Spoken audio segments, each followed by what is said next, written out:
Hello दोस्तों।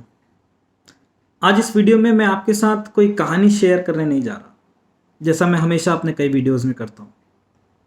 पर आज हमारी अपनी गलतियों की बातचीत आपसे करने जा रहा हूँ। मेरी गलती, आपकी गलती, शायद हम सबकी गलती। आज जब मैं एक वीडियो रिकॉर्ड कर रहा हूँ, तब कल हमारे देश भारत में 4 लाख से ज़्यादा कोरोना पॉजिटिव के केसेस आए हैं। हर तरफ हाहाकार सा मचा हुआ है, निराशा का माहौल है। कहीं बेड की कमी है, कहीं ऑक्सीजन की कमी है, कहीं दवाइयों की कमी है, शमशान घाट भरे पड़े हैं। पर इन सब के जिम्मेदार कहीं ना कहीं हम हैं, आप, मैं और हम जैसे हज़ारों लोग जो वोट देने जाते हैं।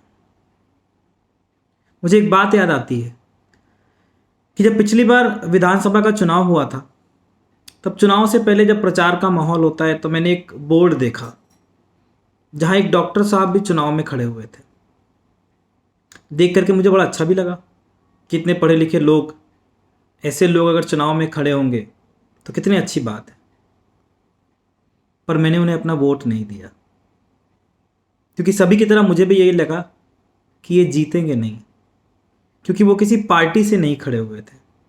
शायद निर्दलीय थे या ऐसी किसी पार्टी से खड़े हुए थे जिन्हें हम कम जानते हैं। हमारी आदत है, हम पार्टी को वोट देते हैं, ए पार्टी या बी पार्टी, हमारे पास यही तो ऑप्शन है। हम कैंडिडेट पर ध्यान नहीं देते, कौन सा व्यक्ति चुनाव में खड़ा हुआ इस पर ध्यान नहीं देते।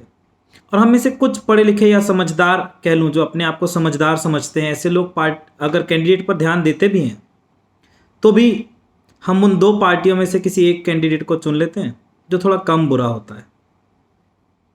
हमने कभी किसी अच्छे कैंडिडेट के बारे में सोचा ही नहीं, पार्टी से परे जा कर के नहीं सोचा। हमें ये लगता है कि शायद हमारा वोट व्यर्थ हो जाएगा, और ऐसा सोच सोच कर हम बस पार्टी के दंगल में चले जा रहे हैं। और हम ही वो लोग हैं जिन्होंने दूसरी पास, 5वीं पास, 8वीं फेल, 10वीं फेल, इन लोगों को अपना देश चलाने के लिए चुन रखा है, जिन्हें हमने अपने कानून बनाने के लिए चुन रखा है। और उनमें से ज़्यादातर से अगर मैं पूछ लूँ कि ये कानून में क्या लिखा हुआ है, एक कानून की किताब अगर उन्हें दे दूँ, तो शायद वो पढ़ करके भी ना समझा पाए कि उसमें क्या लिखा हुआ है। उन्हें ये भी ठीक से मालूम नहीं होगा कि ये कानून बनता कैसे या इसमें बातें लिखी कैसे जाती हैं। मगर गलती उनकी नहीं है, गलती हमारी है। हमें हर बार ये मौका मिलता है, पर हम खुद अपने हाथों से गवा देते हैं। आज मैं उन डॉक्टर साहब से हाथ जोड़ करके माफ़ी मांगना चाहता हूँ, जिनका नाम तो मैंने पढ़ा, पर आज मुझे उनका नाम भी शायद याद नहीं है, और मैंने अपना वोट उन्हें नहीं दिया।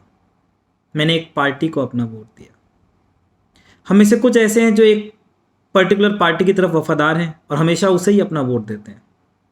कुछ अपने को समझदार समझते हैं और एक पार्टी की तरफ निष्ठावान नहीं है, मगर उन 2 में से किसी एक की तरफ घूमते हैं, और इसी का नतीजा आज हमारे सामने है।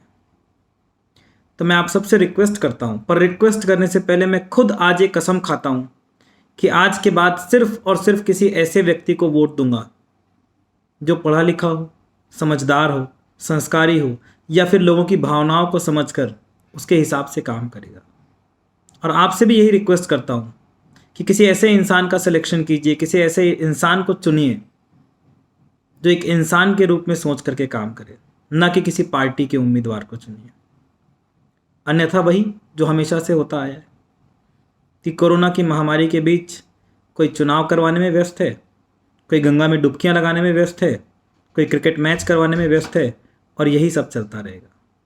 तो मेरी रिक्वेस्ट है आपसे कि अगली बार अपना वोट ध्यान से दीजिएगा। Thank you.